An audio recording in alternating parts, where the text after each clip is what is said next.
production de cette émission, Maman Christelle, Christelle et Mamou. Alors, Tokotambola, sa micro, pour toi, Ndengeni, Bandeko, vivre à Koto, dans quartier Saint-Hilaire, Tosabongo, dans quartier Saint-Hilaire, précisément, dans la direction Saint-Hilaire, de Tozotambola, de Tozomona, na Moni Bandeko, Fandikuna, ceux qui Toko Poussana, to make un peu Koyo Kabango, Koyo Babang, Ndengeni, vivre à Koto, difficulté, ni Bakutana, Nango Koto. Alors, Tozotambola, toujours, na compte, il y a chaîne Abino Obolinga Kaming, CL News TV, chaîne où Kambami Bongo, na maman Christelle et Mamou, toujours on a une idéologie, toujours Tambola, tout le monde bande ko bafandi, to make un peu Solana Bango, Opusani ndeko Hermas, bonjour maman Nangai. Bonjour papa. Awa toza Bongo précisément na commune et puis na quartier. Quartier Lissas. Toza na quartier Lissas. Commune ya Kimbanseke. Commune toza na quartier Lissasi, commune ya Kimbanseke. Maman ko se présenter au Bengami na kombo ya maman nani? Pasi Palata. Maman Pasi Palata Esengo Kosolo anayo. Maman Pasi Palata to yeba bongo na quartier lobi quartier awa bongo na quartier Lissasi ba difficulté ni beaucoup ton ngoto ba tu na quartier Lissasi abo fifo randenge ni. Ave ma vie eza na souffrance local bosso na courant eza na passe ko so ba bilamba mona pour repasser faire repasser za main courant ezati na ba mai pesa moi passi mais toi na posé local bosso bon c'est son na courant poto zala bien to vivre bien courant de na mai na makamyo so le kamwa bien poto zala. Oui, bah difficulté ça mingi lobby eza courant na mai ndenge eza ba difficulté o bozanango o bo vivre nango na quartier Lissasi mais koto bozana ba député te.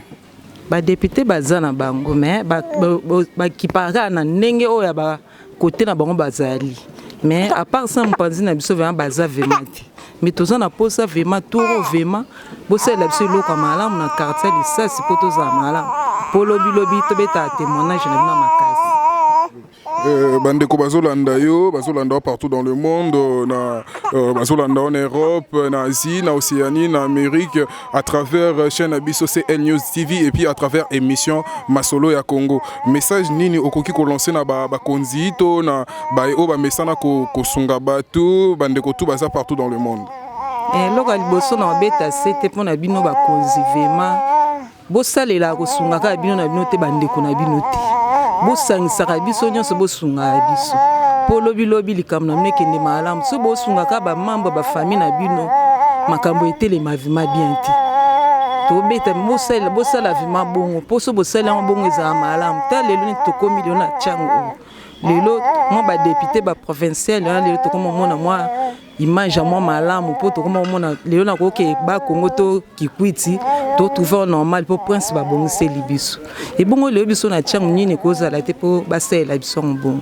ta lelo Kabila le père makamba sala kuta papa bonga sala mwa babiloko wana abongisi ebongo misusu esala bobongisa po toza malamu ta lelo mwana nga oganga lelo po kozanga courant congela évangélateur examen courant malunga ezate pour moi on peut pas bien ezate pas vivre mais ce courant ezali mwana ozala bien ero 12 mwana lala abendi mwa litama lobi okinsinge komi mwa malamu ezala mwa bien yangwana zaina mingi olobatika lobi kinsinga ekomi mwa malamu ezala bien na sio bandeko balandi ya CL News TV et puis ya Masolo ya émission Masolo ya Congo bo kindenge mama Pasi a lobby bobongisela bango courant ba ventilateur ezali ba congélateur ezali moyen ba melama ya mali ezate moyen bazwa mopepe malamu ezate parce que courant ezali ezate botondi mingi mama Pasi na pesi merci pour na intervention na yo alors to meka un peu to solo la pena ndeko Toyokaye, Toyokandeko.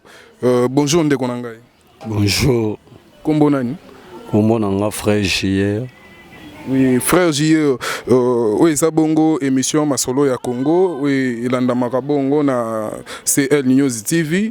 Ndeko JR, ba difficulté nini oyo beaucoup na nango koto to bo vivre nango koto tant que ba jeune. Ba difficulté ni boza nango koto. Ba difficulté toza nango koto yo ba difficulté yamna makasi koto bat balala à 21h bat balali à cause à courant à cause à courant manque d'électricité courant ça pena moi passe bat balala koto avant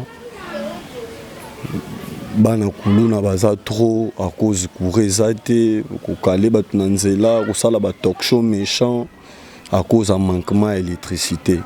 Toi on a pour ça penda courant moi courant o yaki ya ABC mais et fandi bena non malamu te. Et roya et tamo boy bosana ngotamo boy kei bo fanda na quartier Molili. Toi na quartier Munene toi na quartier Disasi na commune ya Kimbatseke.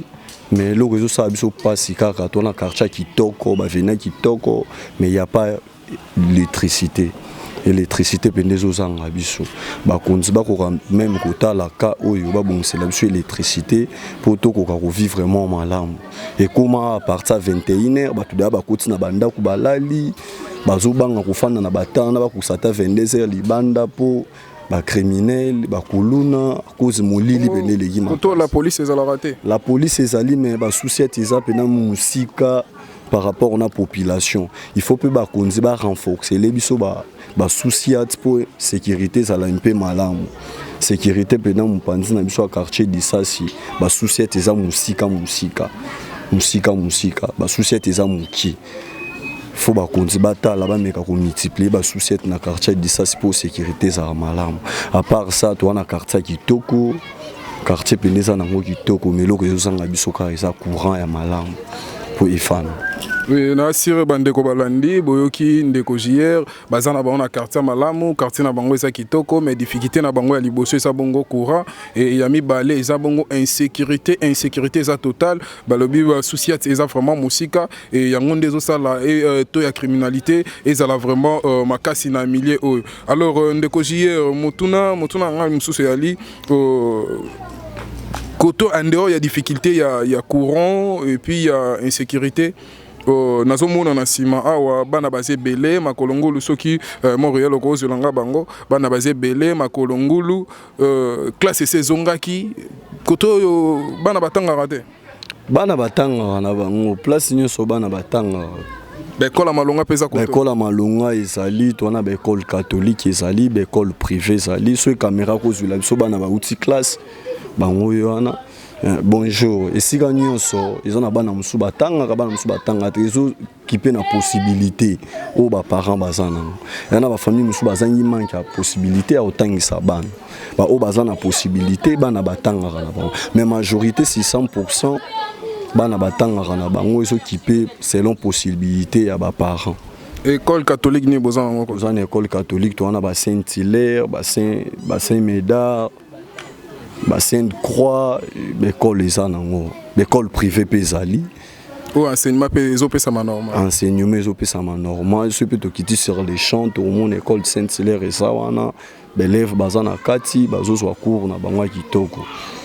Oui, tant que jeune, pour ne pas tous à la hypocrite, tu es biso ba jeune tolingara ambiance, tolingara moi soirée moi que fandi quelque part, moi samedi moi boza est-ce que koto pe boza na ba lié à distraction ou ba lié d'ambiance. Bon koto penda ba lié à distraction, eza penda pas tellement les ba lié à distraction penda eza penda trop te. Ba lié à distraction na éviter mais namona opena distraction ezate bana sho ba uti classe mingi ba kana ndaku moye atamwa nganda moko boye moi espace mon boye za l'attaque ba chata moi dans si club et ça l'a raté taka na lobby 21h ba balade distraction ça l'a raté ni terrasse ni bar parce que bino ton que ba jeune bo vivra kotonde pour distraction ça laisser en courir ça la stable. Comme il y a pas de courant, c'est pour cela au monde qu'il y a des distractions. Ça, c'est ce qui est l'électricité malam ou fan.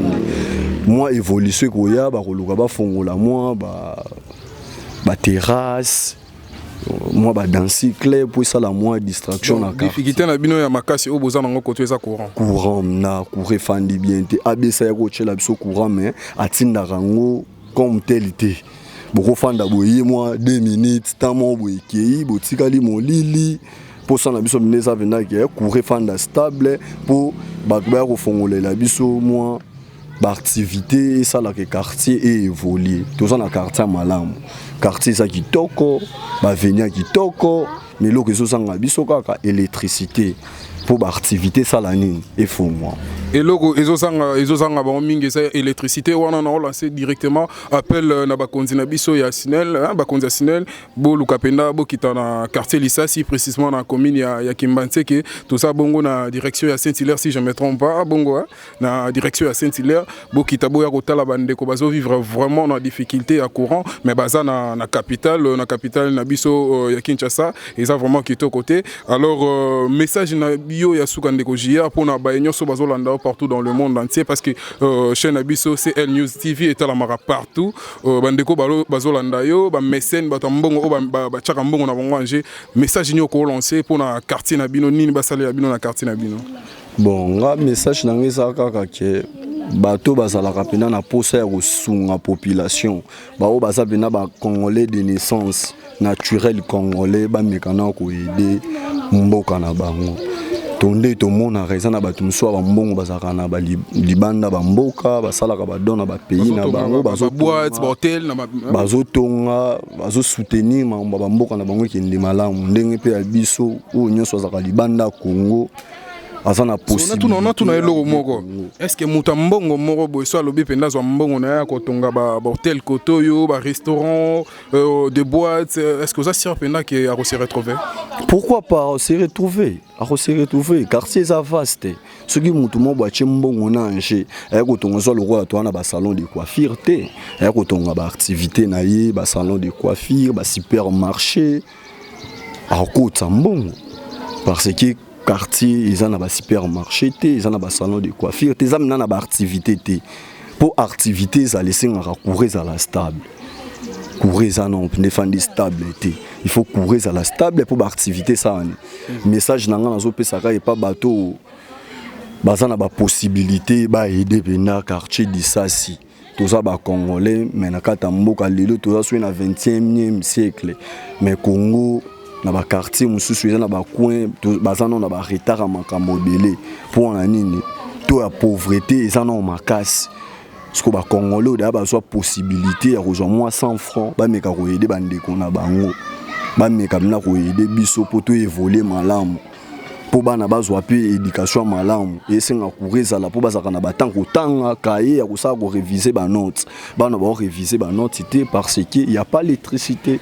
Merci, il n'y a pas l'électricité, Bandeko, il y a CL News TV, on a un bongo directement, ma maman chérie, maman Jeanne Balanga, na bosante ya papi Kabemba, ya papi Kabemba, mon fier veut dire ndoi quoi. Balobi, bino batambongo, bino bato bo mesanga cause, quartier Lisasi Angoyo, direction Saint-Hilaire négocier na sisi na yote, quartier 17 mai Angoyo, bino ba bo mesana ko aider ko sunga batu, ko honorable Gabia William, honorable Ngabia Mbata William na fondation Gabia Mbata William babi ba place ya recréer yango na quartier Lisasi ba salle de jeux ezate ba salon de coiffure ezate distraction ezate ni boîte ni terrasse bino ba bona posa luka mbongo bozaka kolona na mboka mopaya mabele na biso yango yo boya bosomba botonga bo négocier botonga pona honneur ya mboka et puis pona bien ya biso moko donc ndeko hier toujours continuer toujours tambola mais ceux qui okoyi ko aider biso tant que mona ya mabele o meka un peu ko tambola na biso longo ko expliquer biso quartier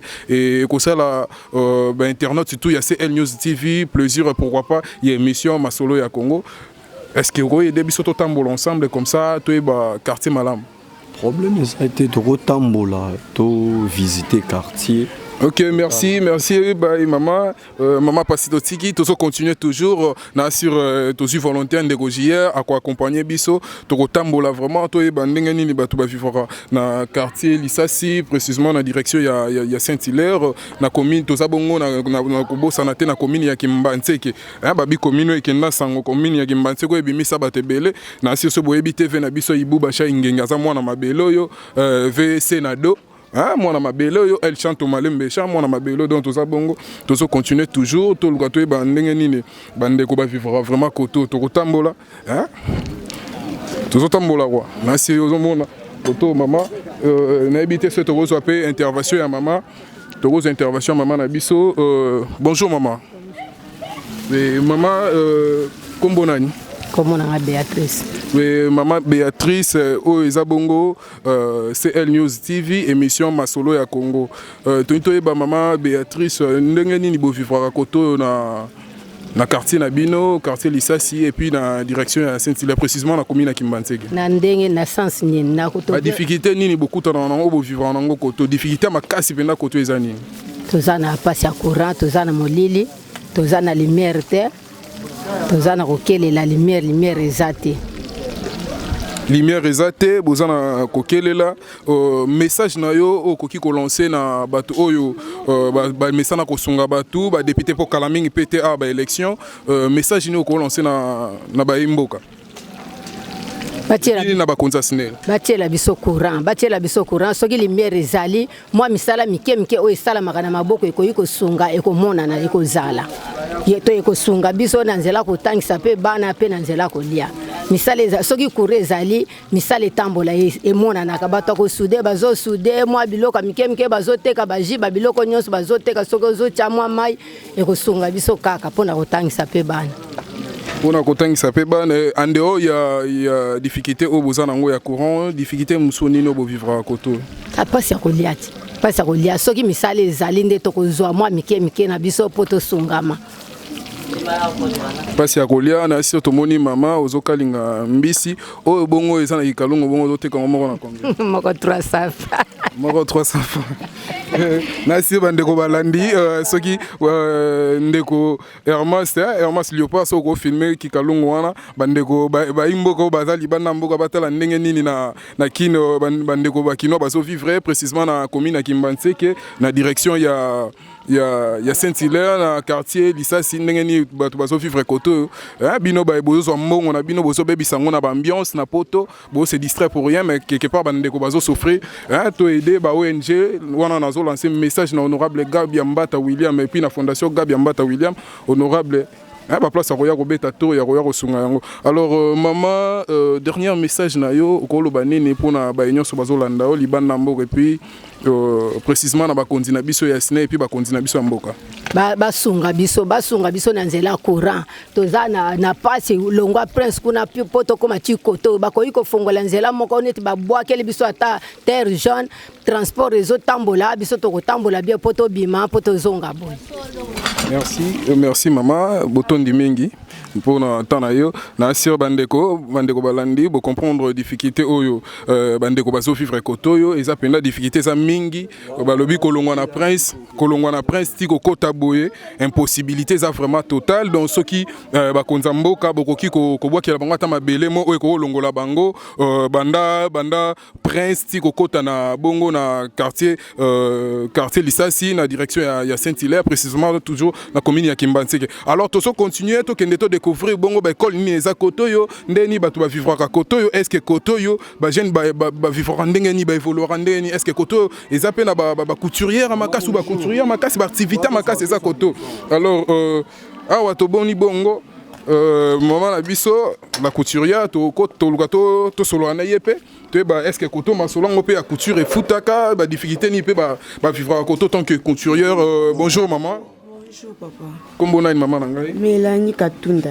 Maman Mélanie Katunda o ezabongo émission Masolo ya Congo o elandamaka bongo na chaîne na biso ya CL News TV. Alors maman Mélanie toza bongo na commune ya Kimbanseke précisément na quartier Lissassi na direction ya Saint-Hilaire tomoni ozosala musala ya couture to pe ya botongi bilamba. Maman difficulté nini bozaka nango penda Koto?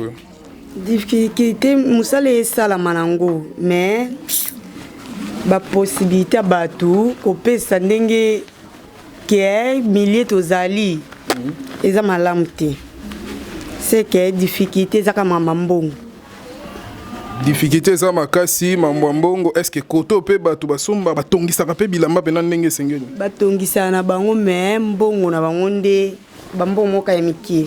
Est-ce que vous pouvez expliquer si on liba simple bo otongisa yango na combien? Liba simple za 5000 francs. 5000 francs.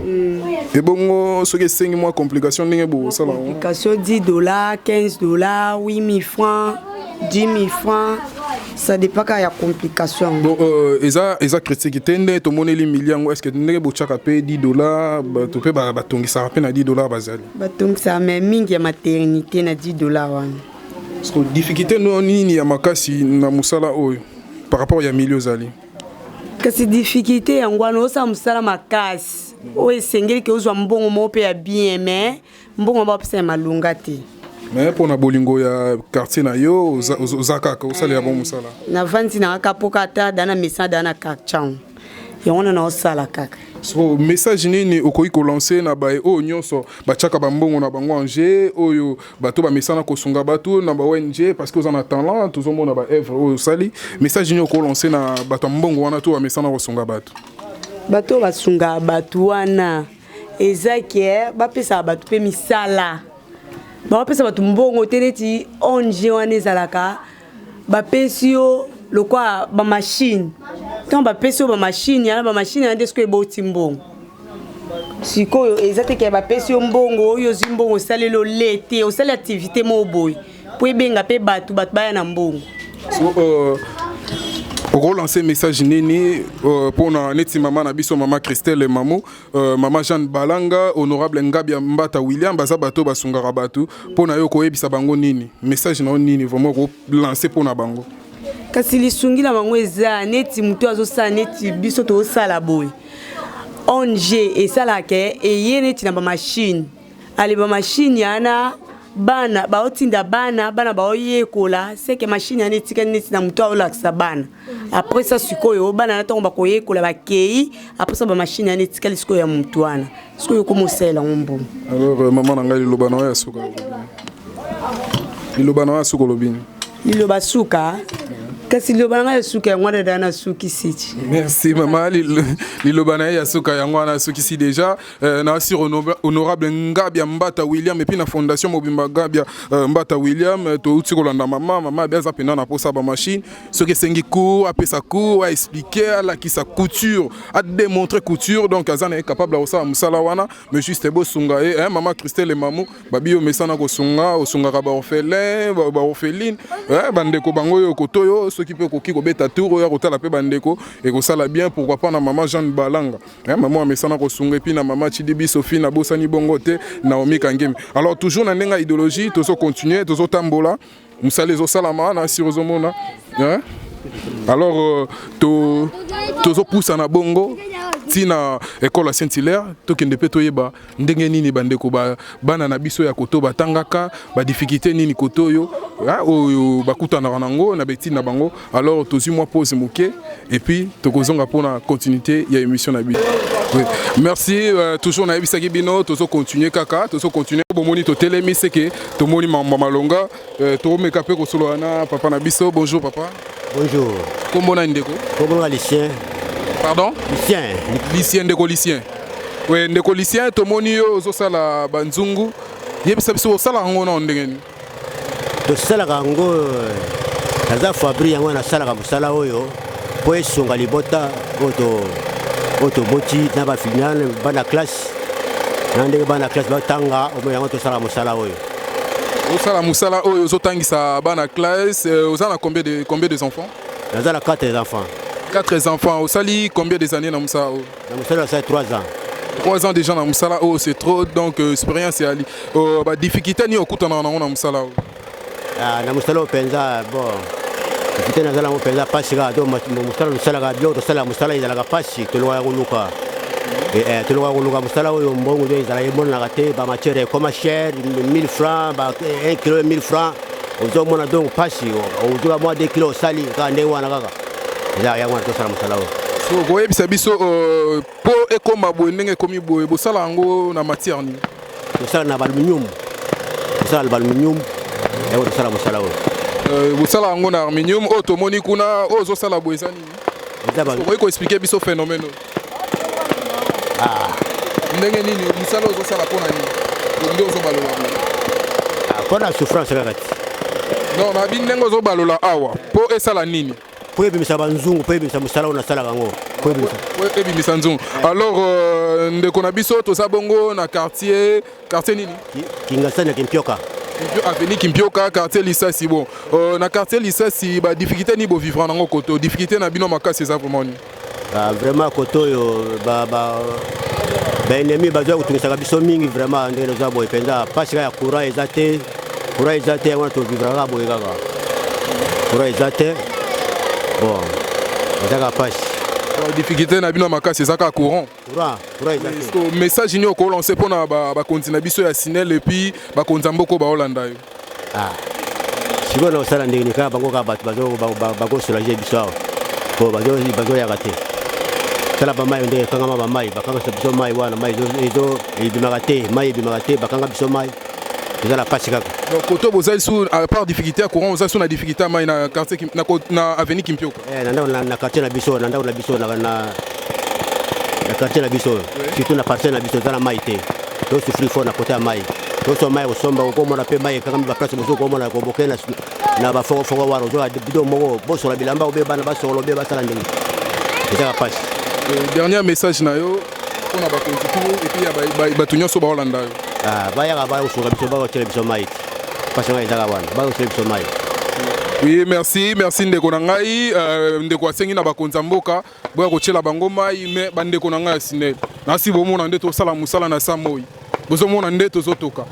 Eza bien te. To tamboli banda to bandi ko tambola na quartier Lissasi bandeko bazole la difficulté za totale ya courant. Bandeko na biso Sinel, bakonzi na biso Sinel, DG Sinel. Beta tour na quartier Lissasi na commune Kimbantseke précisément na direction à Saint-Hilaire. Au moins en difficulté ni bandeko ba vivre nango. Bazo violer bandeko, ba mama bandeko basi, ba kuluna ba osala musala pour difficulté eza ya makasi vraiment côté courant. Donc on sait qu'on a déjà na biso Sinel, beta tour koto ya ko visiter bandeko et ko sala bien, ceux qui peuvent reboncer la bango courant et ko sala biso sous bien makasi. Alors to continue toujours na émission na biso masolo ya Congo et kamba mi bongo, hein, ndeko na bino énergie fatale azolo be bino na micro et puis toujours na prise de vie na zobo sanate, na prise de vie na zobo sanate l'ingénieur Hermas Léopard. Hein, ingénieur Hermas Léopard, toujours continuer toujours to tambola, ne to tambola penal lelo pour te faire découvrir bino ndenge ni batu ba vifoka na commune ya Kimbantseke précisément na quartier Lissasi na 21e siècle oyo bandeko bazo souffrir au ndimate on dirait aux en époque contemporaine donc bino mo bozo mona alors tout peut maintenant muke et puis to rozonga après to continue. Oui, bandeko balandi ya CL News TV précisément ya émission masolo ya Congo oezo kamba mabongo na ndeko na bino énergie fatale na si bozo mona to za bongo na kati école Kikimi c'est école Saint-Hilaire place Otoye to solola na ba autorité école ko ba ndenge nini enseignement et passera awa ndenge nini rentrée scolaire et salamaki awa to ba ndenge est-ce que koto penda bana bazo tanga na lolenge sengeli est-ce que ba enseignant baza ko enseigner na lolenge sengeli alors yango wana tokoluka moko ya ba autorité to pe mibale to solo ana ye to ba nini penda et les kaka awa alors to pusani bongo to bonjour papa. Oui bonjour. Oui papa oui za bongo chaîne CL News TV et puis émission masolo ya Congo ya liboso nano papa kombo nani? Kombo nanga Kimbeni Mugandu. Papa Kimbeni Mugandu tomonyo na école oza naza directeur adjoint il y a EP1 Kikimi. Directeur adjoint il y a EP1 Kikimi. Oui papa directeur koki ko expliquer ba internet tout il y a CL News TV et puis émission masolo ya Congo awa rentrée scolaire et salamaki ndengeni. Rentrée scolaire et salamaki avec beaucoup de timidité.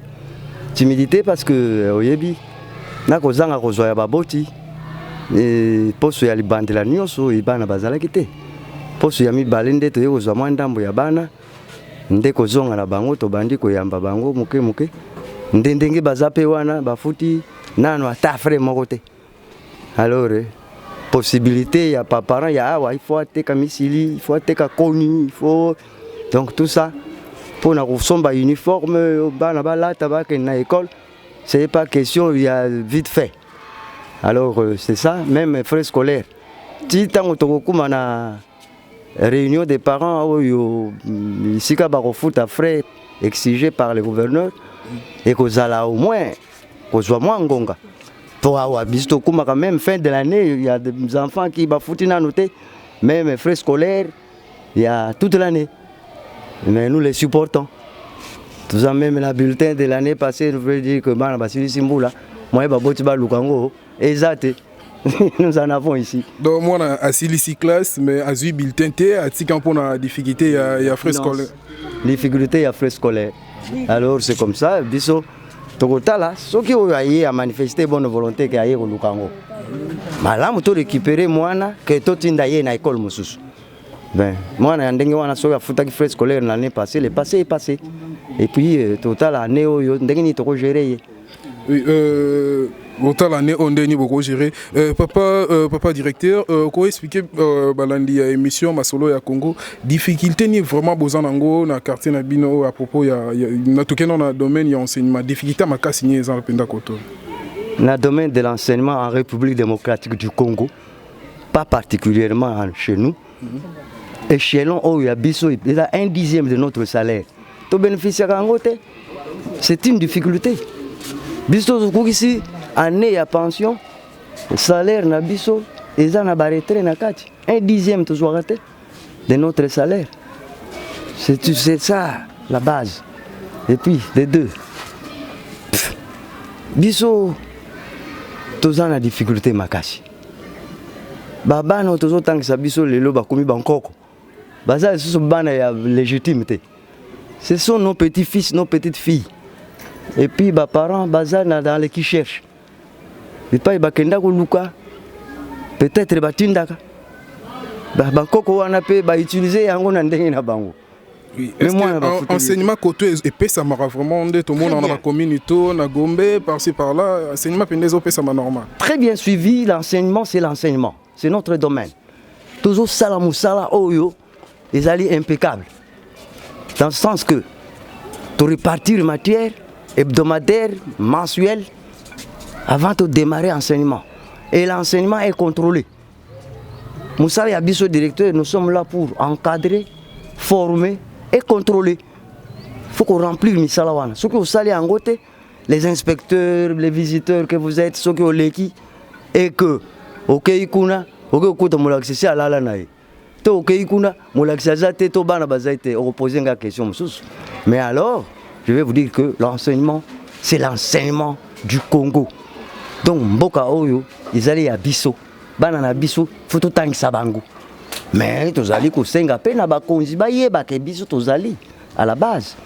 Mais, tu peux fléchir, tu peux baby sate, à cause de Bozui. Bon, Bazui, dans Zéla na bango. Bisso fait toujours Zéla. Tous en Zéla na Bisso. Na musala na biso. C'est ça.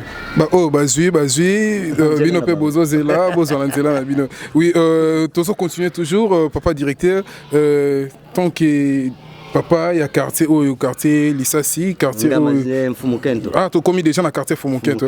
Oui, merci pour la correction. On a sur Bande Kobalandi, tout ça toujours dans la commune qui Kimbantseke, mais tout ça précisément dans quartier Fumukento. Oui, papa, dans quartier na bino Fumukento, ba difficulté ni nous beaucoup de temps dans vivre dans quartier Fumukento. Dans le quartier Fumukento, tout ça a double tracasserie. Présentement, dans l'école, beaucoup de sa classe à l'aise.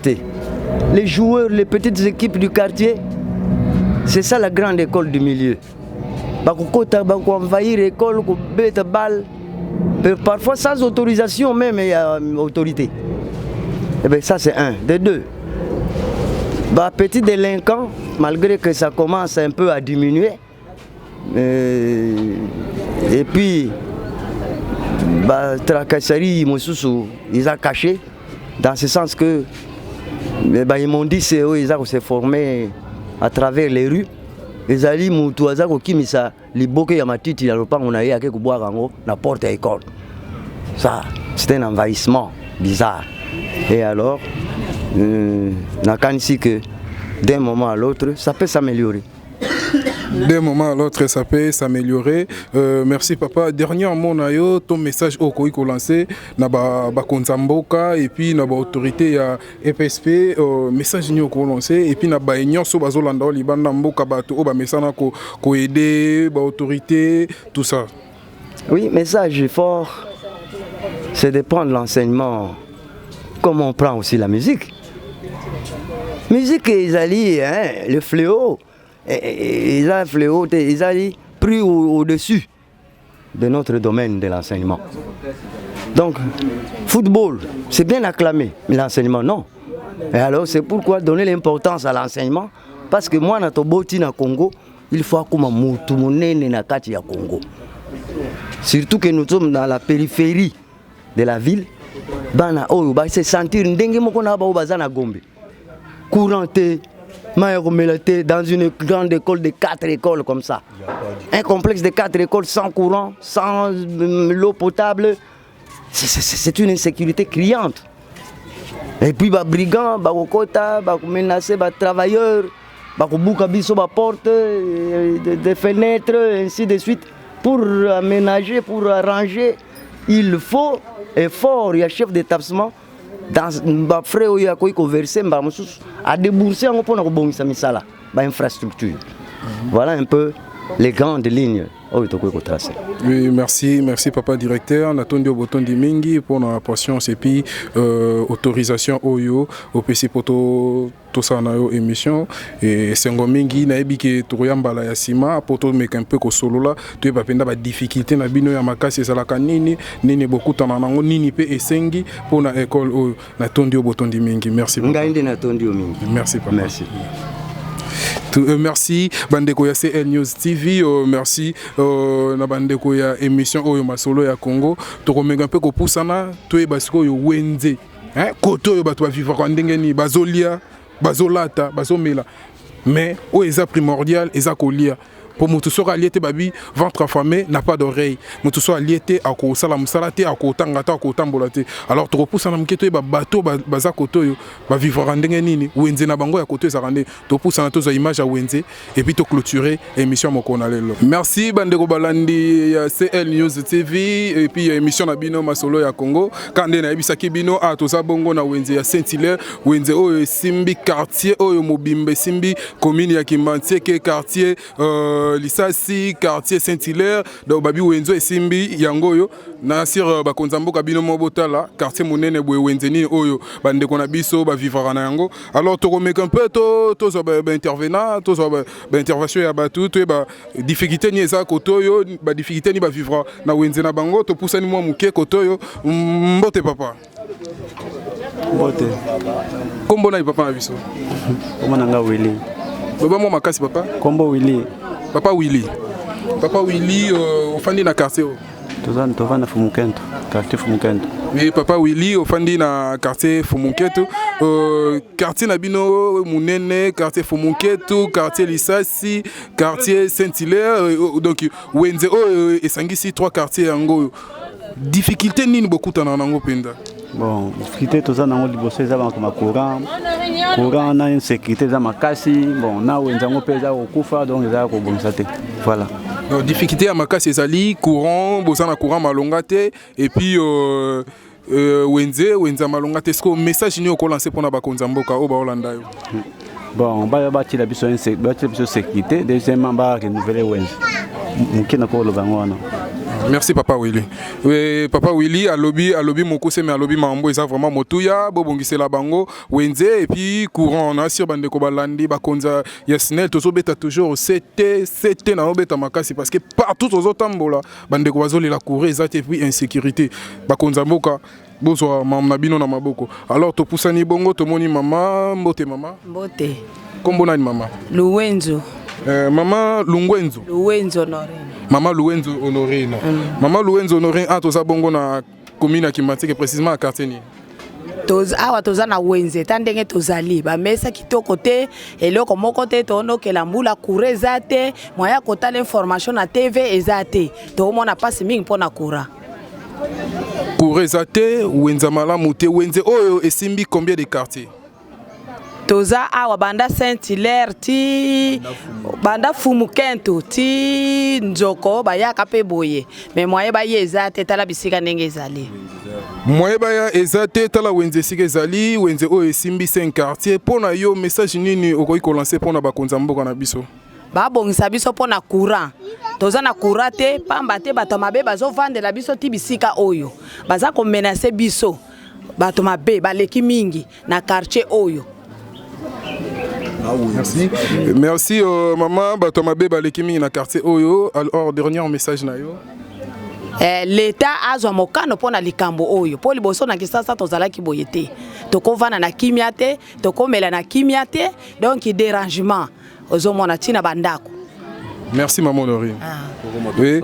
Na sur Boyoki Maman Honorine, Bandeko Balandi, ACL News TV, difficulté ça makasi ya Wenze et puis à courant bon to meko poussa na muke tozo Bandeko, tozo ba intervenant. Donc difficulté à ça makasi vraiment na sur Wenze bozo mona Wenze o esimbi plus de 5 quartiers Wenze penda ya malonga te to poussa ni to boni bongo maman mbote maman. Mbote papa. Kombo na ni maman na biso. Maman Mbuku Monique. Maman Mbuku Monique to ça bongo na quartier. Quartier Fumukentu. Nous avons un quartier Fumukentu. Maman Monique, difficulté na binoni ya makasi na quartier Fumukentu. Difficulté na biso ezali papa ezali pasi pe mawa. Pona nini pona ntina na quartier na biso lokola molili ezali makasi kure ezate bato mabe bakoti mingi moye biso to vana kimi ezate. Tonyo zonyo kama makasi bakonzi na biso batela biso programme. Batela biso nanu pona ntina na quartier na biso. Et surtout souvent il y a makasi pene ezali nde courant ezate wenze na biso tala nenge kufi papa soko tali mawa mingi etikali quelques jours a mbule noki esika ko kimezate tala mabaya nyonso nenge poli esika ko vendre ezate bakonzi bakanisela biso ata na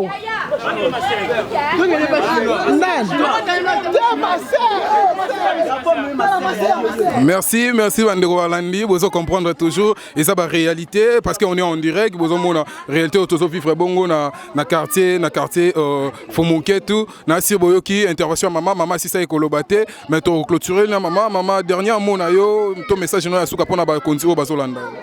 Biso tozana eloko musute bakonzi bakanisela biso pona ntina na wenzo ya Saint-Hilaire wenzo ebokoli bana bakoma na poto me wenzo zonga sima ba messe ezate tala bato nyonso bazokima pona koketeka na kati ya presse pona ntina na wenzo ba messe ezate bisika ezate tala tokoma kotia bibonga olongwa na messe na ndako yo kotia na wenzo sima ndo teki sinote eza passe na mawa on dirait que tozana kati ya capitale te. Merci maman, Natondio Botondimi. Merci papa. Oui, na sur Bandeko Balandi, vous comprenez, on dirait tout ça dans la capitale, difficulté ça vraiment makasi, to repousse na muke, to soit peu Bandeko Mususu, babit to ça précisément dans le quartier Fumukentu na Wenze à Saint-Hilaire, Wenze simbi plus de 5 quartiers Bandeko Balandi, plus de 5 quartiers mais tala Wenze malonga te difficulté makasi. To pousse non boeto soit peu intervention ya suka babi.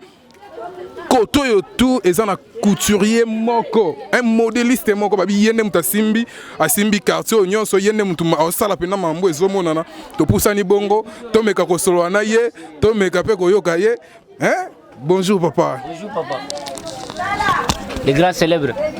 Comment on a papa na biso? Comment on a Jack Bauer? Pardon? Comment on a Jack?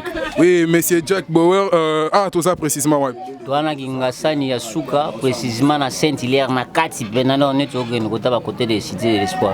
Tout ça à Kingasani Yasuka, précisément dans le quartier Saint-Hilaire. Ndeko Jack, qui sont qui le lot, CL News, et puis émission Masolo ya Congo, et pour Sani Pembe Nayo, parce que Biso, Yonde Pena au Simbi, 5 quartiers Oyo, na Masolo ya couture. Yo mono personnellement ko lobani. Bon, ils ont un destin. Ceux qui battent d'abord ndimi yo boya poani. Ceux qui battent ndimi yo boya poani. Alors tant que talent ya koto yo difficulté ni okuta na ngol na musa na quartier na bino. Difficulté za manger ko za na matériel bien. Au développer art na. So za matériel art pe bimi. So za matériel te areza obom. Puis so za matériel bien. On sait que l'eau est netika mundele mutabeti mais kotaki shinga mpemba. Oui, monsieur Jack, lobby difficulté ça et ça cause un matériel bien. Yo moko personnellement message ni au lancé na ba grand homme tout na ba mécène tout le rôle maman Christelle et Mamoun honorable Gabi Ambata William maman Jeanne Balanga maman Chidibi Sophie ba tout ba messana ko sunga ba to na message ni au lancé pour basunga yo. C'est quelque chose ka ba che ba moyen ba manger. Est-ce que tu vas moyen d'avoir mangé au sam sala ndenge longo bani ba mona biloko na ba mona te banda bat bando tonga ba mona biloko na ba mona te ya solo ezaka na nzoto ju ba matériel ayo ya nalara moto anje aomona biloko yango soki ekomobima yango moko. Oui, alors Papa Jack, en dehors, il y a Moussala, il y a difficulté à Moussala par rapport il y a milliers ou il y a quartier Nabino, difficulté ni il y a Makasio Bozaranango Koto, Bovivranango Koto. Koto, déjà plus de la difficulté à courant, ils ont peine fiabilité. Beaucoup de courant les lots après 3 jours courir, mais moi il peine 100%. Difficulté à Makaska courant. Courant kaka. Courant na moi insécurité ça la trop à part wana toni lo msute. Oui, difficulté à Makasi et ça courant à part courant et ça lo msute. Alors message ni okori ko lancer na ba conditionnel et puis na ba imbo kanyo so bazolanda de partout. Bon ba bon service ka courant, raison na normal. Muto alinga ça désordre était aussi longtemps ana place mo ya se retrouver. Ba bi barte mais il y a courant na au cerveau fait ça là. Tant mon cerveau est ça là, on a tina désordre de côté. Donc à occuper le monter à ma béoisa tout autour na. Mutu est ça là, batia babilo nyo se gêne tout. O azangi musala bo lukile mo lo mo o akose tu va ça musala pote ça sous désordre te. O asala maçon bo jui boke boake kota maçonnerie. O yebi ko balola mo plan wana bo tindi. O yebi ko kata même matiti. Mais ke kata matiti wa tolara atule wa zara na bureau ati la peka na bureau po akobima jamais libanda ya kata matiti po muta matiti akokota bureau te fasuka kana libanda. Merci o azaka na bureau o akataka matiti o atongaka asuka peka na kotonga da moto a violer territoire ya moninga te. Merci bandeko balandi ya CL News TV et puis ya émission na biso masolo ya Congo ezaki bongo ya bino moko na bino ndeko na bino énergie